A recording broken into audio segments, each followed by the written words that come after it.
Summer nights have a way of feeling endless. The air is warm, the world is alive with the sound of crickets, and the darkness doesn't feel as threatening as it does in winter. At least that's what we used to think. Back in the summer of 2011, when I was 19, my friends and I discovered a place by the lake that changed the way I looked at summer forever. We called it the abandoned lake house, but that makes it sound like we knew what it was right away. We didn't. It started with a dare, as most dumb ideas do. My best friend Jake had heard from his older brother about a house deep in the woods, sitting right on the far edge of Miller's Lake.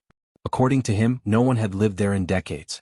The story went that a family had drowned in the lake back in the 70s and the place had been cursed ever since. Of course, we didn't buy it. Curses and ghost stories were just background noise for teenagers looking for cheap thrills. That night, though, with the heat still heavy in the air and the moon reflecting on the water, we decided to check it out. There were 4 of us: me, Jake, my girlfriend Alyssa, and her cousin Mark. We parked at the public side of the lake, where people usually came during the day to fish or barbecue. But instead of staying on the docks, we hiked around the shoreline, the beams of our flashlights bouncing on the trees. It was a long walk, almost an hour, and by the time we saw it, the silence felt unnatural. The house sat on a little rise, half hidden by trees, the lake lapping against the rocks below it. Even in the dark, it looked wrong. The wood was gray and rotting, the windows boarded or shattered, and the roof sagged like it was too tired to stand. But the weirdest thing? The front door was wide open, as if it had been waiting for us. Jake was the first to laugh it off. "Guess they forgot to lock up," he said, marching right in like he owned the place. Alyssa grabbed my arm, whispering that we shouldn't go in, but I didn't want to look like a coward in front of everyone. So I pulled her along and Mark followed close behind. Inside, the air was damp, carrying that heavy smell of mildew and rot. Our flashlights cut through the darkness, revealing old furniture covered in sheets, picture frames hanging crooked on the walls, and stacks of yellowed newspapers scattered on the floor. It looked like someone had left in a hurry and never come back. "Creepy but not cursed," Jake said. He kicked a can across the floor, the sound echoing through the empty halls. That was when Alyssa noticed something strange. On one of the tables, covered in dust, there were 4 glasses lined up neatly in a row. The weird part? They were clean. No dust, no cobwebs. Just perfectly clear, like someone had washed them recently and set them out. "Okay, that's creepy," Mark muttered. He was the tough guy of the group, but I saw the way his hands tightened around the flashlight. We should have left right then. But curiosity is stronger than fear when you're young and stupid. We split up. Jake and Mark went upstairs while Alyssa and I checked out the back of the house. The kitchen was even stranger. The fridge was rusted shut, the counters were falling apart, but in the middle of the table was a glass pitcher of water. Fresh water. Condensation still beating on the outside like it had just been filled. Alyssa whispered, "This isn't right. Someone's here." I wanted to believe it was just squatters or maybe another group of teens who hung out here. But something in my gut told me different. Still, I shrugged it off, pretending not to be rattled. "Probably just kids messing around," I said. Then we heard it, the sound of feet upstairs. Heavy. Slow. Not the playful stomping of Jake or Mark, but something dragging. A weight that shook the old floorboards. Alyssa squeezed my arm so hard it hurt. "Jake," I shouted. No answer. Just the dragging footsteps moving across the floor. Then Jake screamed. We bolted for the stairs, our flashlights jerking wildly. At the top, Jake was standing against the wall, pale, pointing toward a door at the end of the hall. "Someone's in there," he gasped. Mark pushed past him, swearing under his breath, and kicked the door open. But the room was empty. Completely bare. No furniture, no windows, just peeling wallpaper and dust. Except for one thing. In the corner, drawn in what looked like chalk, was a circle. Inside it, symbols I didn't recognize, smeared and uneven, like they'd been written by a shaking hand. We all stood frozen. None of us spoke until Jake whispered, "It moved." "What moved?" I asked. "The circle," he said. His eyes were wide, darting around the room. "When we came in, it was on the other wall." I swear it was. Alyssa grabbed my hand, whispering that we had to go. But then we heard it again, that dragging sound, this time behind us, downstairs. It wasn't until that moment that I realized how far we were from the front door. The house suddenly felt alive, like it was breathing around us, cutting off our way out. Mark didn't hesitate. He pulled out the pocket knife he always carried and muttered, "Screw this." He led the way down the stairs, each step groaning under our weight. The sound followed us, dragging, slow, patient. When we reached the bottom, the front door we'd left wide open was now shut tight. Not just shut, nailed. Boards across it that hadn't been there before. Alyssa started crying and Jake cursed under his breath, kicking at the boards. That's when every light in our hands flickered and died. All at once. We were plunged into darkness. I can't explain what happened next with any logic. I only remember the sound of water. Not dripping, not leaking, rushing. Like the entire lake had poured into the house. Cold, wet air pressed against us and I swear I felt water rising around my ankles. Then a voice whispered right in my ear, "Get out." I don't remember how we made it outside. 1 second we were drowning in that black, suffocating house, and the next we were stumbling down the path back toward the lake, gasping like we just surfaced from underwater. Our flashlights flickered back on once we were out, but none of us dared look back. When we finally reached the car, soaked in sweat and shaking, we realized something terrifying. Our clothes weren't just damp with sweat, they were wet. Dripping wet as if we really had been submerged in water. But the lake was calm. Nothing stirred its surface. We never went back to the abandoned lake house. In fact, a few weeks later, when Jake tried to convince another group to check it out, they couldn't find it. The trail just ended in trees. No house, no clearing, nothing. Sometimes, on humid summer nights, I can still smell that mildew. And when I hear water rushing in the silence of my room, I wonder if the house is still out there waiting for someone else to walk inside. If you enjoyed these stories, don't forget to like, share, and subscribe for more chilling horror.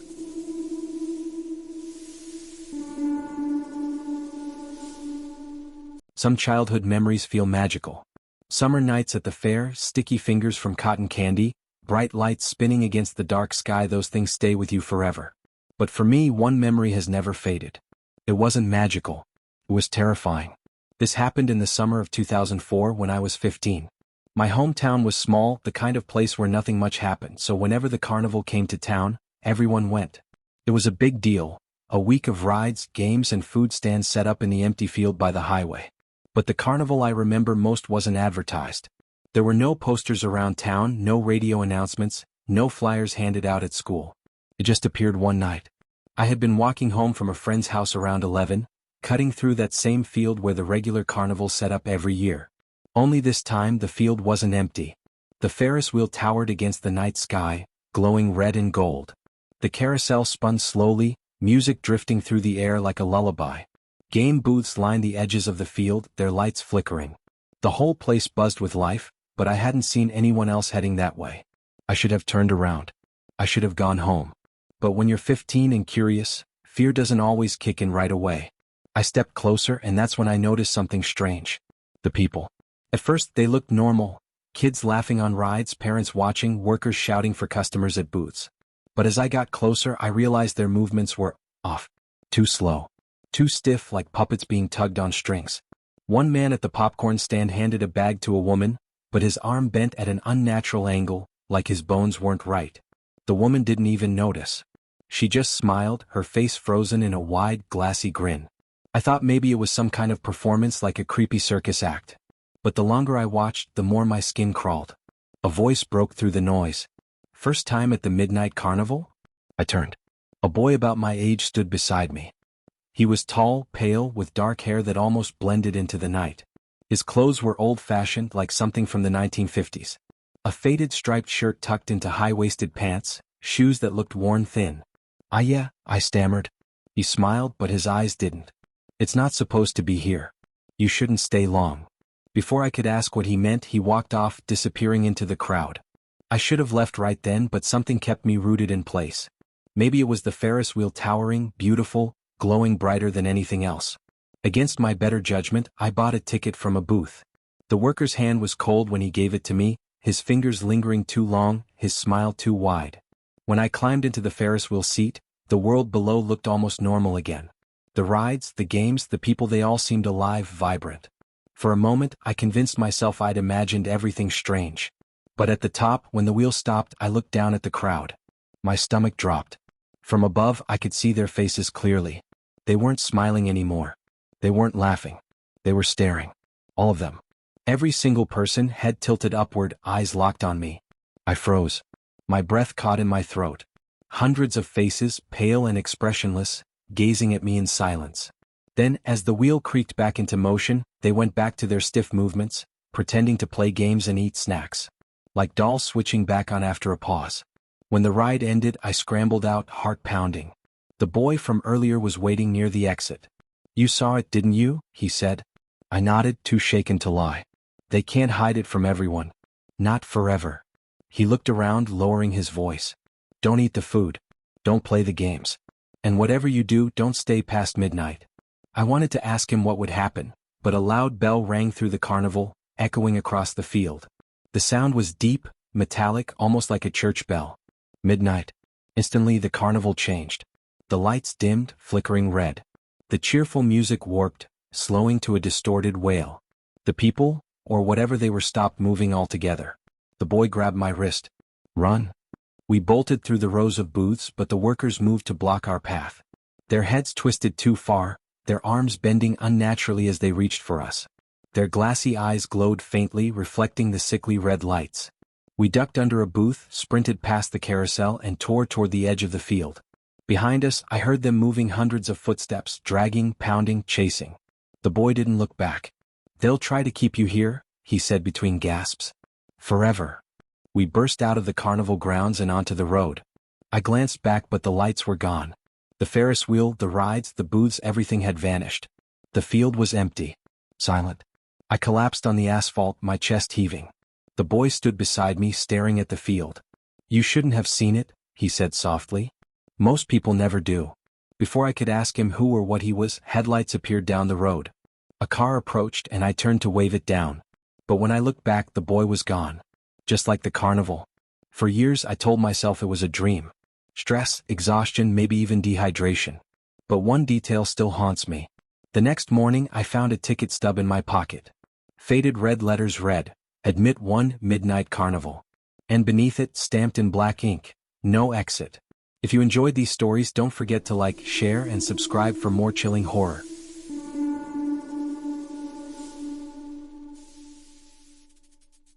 Summer camp is supposed to be fun. Swimming, campfires, ghost stories, the kind of memories you look back on with a smile. But the summer of 1998, when I worked as a counselor at Pine Hollow Camp, left me with memories I'll never forget. I was 17 that year, hired to help watch the younger kids. The camp sat deep in the woods, miles away from the nearest town. It had a rustic charm, wooden cabins, a lake with a dock, trails winding through the forest. But even on my first day, I noticed something odd. The woods around Pine Hollow were too quiet. Sure, you heard the occasional bird or rustle of leaves, but there were no crickets at night, no frogs by the lake, no owls in the trees. It was as if the forest itself was holding its breath. The head counselor, Mr. Harris, told us not to let the kids wander alone. "The woods are tricky," he said. "It's easy to get lost. And there are things out there you don't want to run into after dark." He laughed afterward, but something in his eyes told me he wasn't joking. The first week passed without trouble. The kids played, swam, and roasted marshmallows by the fire. But during the second week, things changed. It started with a boy named Daniel. He was 9, shy, always carrying a little notebook where he drew sketches of animals and trees. One night, after lights out, I noticed his bunk was empty. At first, I thought he'd gone to the bathroom. But when I checked, he wasn't there. Panic set in as I searched the cabin, then the campgrounds. Finally, I saw him standing at the tree line, staring into the woods. "Daniel?" I whispered harshly. "What are you doing out here?" He turned slowly, his eyes glassy as if he'd been sleepwalking. "They're calling me," he said softly. "Who's calling you?" I asked. He just pointed into the dark forest. I led him back inside, convinced it was just a nightmare. But the next morning I checked his notebook. On the last page, in messy pencil lines, was a drawing of tall, faceless figures standing among the trees. That should have been the warning. But we ignored it. 2 nights later, Daniel was gone again. This time for good. When I woke up and saw his empty bed, I bolted outside. A line of small footprints led from the cabin straight into the woods. I woke Mr. Harris, and soon all the counselors were out searching with flashlights. We called Daniel's name until our voices cracked, but the woods swallowed the sound. No echo, no response. Just silence. After an hour, one of the counselors found his notebook lying in the dirt. The last page had been torn out. Mr. Harris told us to keep the kids calm, not to mention what happened. He said the sheriff's office would handle it. But no police ever showed up. No search party. It was like the camp wanted to pretend Daniel had never existed. That night, lying in my bunk, I couldn't sleep. Around midnight, I heard movement outside, soft footsteps circling the cabin. I peered through the window, my breath fogging the glass. At first I thought it was an animal. But then I saw him. Daniel. He stood at the edge of the trees, his clothes dirty, his skin pale under the moonlight. But something was wrong. His head was tilted at an odd angle, too far to one side, as if his neck couldn't hold it straight. I wanted to run out and grab him, but fear rooted me to the spot. Then from behind him shadows shifted. Tall, thin figures emerged, blending with the trees. Faceless just like his drawing. They loomed over him, their arms impossibly long, reaching down as if to guide him deeper into the forest. Daniel turned his head toward me, his mouth opening as if to scream. But no sound came out. The figures closed in and then they were gone. Just gone. The woods empty again. The next morning I tried to tell Mr. Harris what I saw. He just shook his head. "You didn't see anything," he said firmly. "For your own good, drop it." I didn't drop it. That night I left the cabin and followed the trail into the woods, desperate for answers. My flashlight beam cut through the trees, but every step felt heavier, like the forest was pushing me back. Then I found it a clearing I'd never seen before. In the center was a circle of stones, and inside it, carvings etched into the dirt. Strange symbols, twisted lines, almost identical to the ones I remembered from Daniel's notebook. As I stepped closer, the air grew colder, heavy with a sound I can't describe. Not quite a whisper, not quite wind. More like voices overlapping, speaking a language I couldn't understand. My flashlight flickered, and for a split second I saw them again, the faceless figures standing all around the clearing. Watching. I stumbled back, heart hammering, and when I looked again they were gone. The circle was empty. I ran back to camp, convinced I'd lost my mind. But the next morning one of the younger counselors quit on the spot. He said he couldn't handle the pressure, but I saw the look in his eyes. He'd seen something too. Daniel was never found. His parents were told he wandered off and drowned in the lake, though no body was recovered. The camp stayed open that summer as if nothing happened. Kids played, counselors smiled, and Pine Hollow kept its cheerful facade. But I know the truth. On my last night there, as I packed my things, I found Daniel's notebook under my pillow. The missing page was back, though the drawing had changed. It showed the clearing, the circle of stones, and 4 faceless figures standing around it. But this time there was a 5th figure in the middle. A figure that looked exactly like me. I never went back to Pine Hollow Camp. I never set foot in those woods again. But sometimes on humid summer nights I dream of that clearing. And in those dreams the faceless figures are still waiting. If you enjoyed these stories, don't forget to like, share, and subscribe for more chilling horror.